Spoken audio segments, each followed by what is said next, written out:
Some final thoughts on healthy thinking, keeping a healthy space in our mind. There was so much information, so let's just lift up and highlight a few.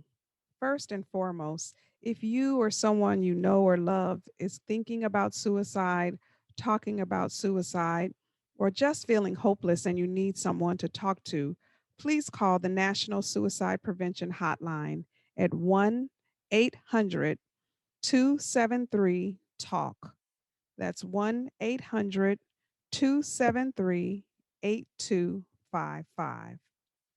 Now, there are lots of things and places and times and spaces well before suicide. So, how do we keep a healthy space in our mind so we don't end up in that place needing to call the National Suicide Prevention Helpline? Well, first, I would say during this crazy time of COVID and self isolation and limited social contact, find ways to normalize your routine. Remember that not all is lost. If you like picnics, have a picnic in the living room. If you like Chinese, go online and learn to make some Chinese food. There are ways where we can bring some normalcy back into our lives. So look and figure out how you can do that in a way that works for you. There was an important point in the conversation about finding your why and staying connected to your why.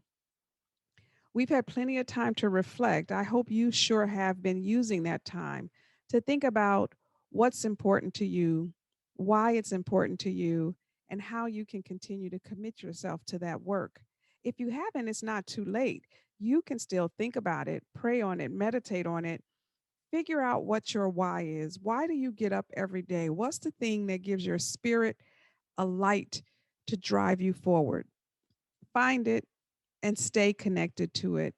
That's how we keep a healthy space in our mind. And then finally, reframe.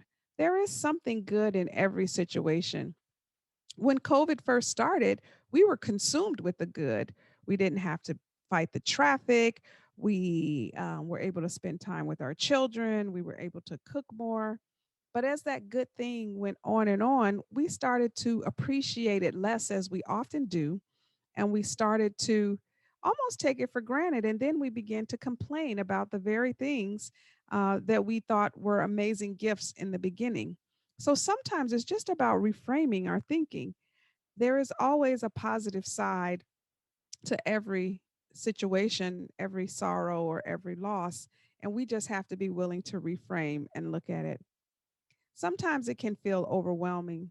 Sometimes it can feel like there's just no way to keep a healthy space in our mind and to keep our minds thinking in a positive direction. But every journey starts with one step.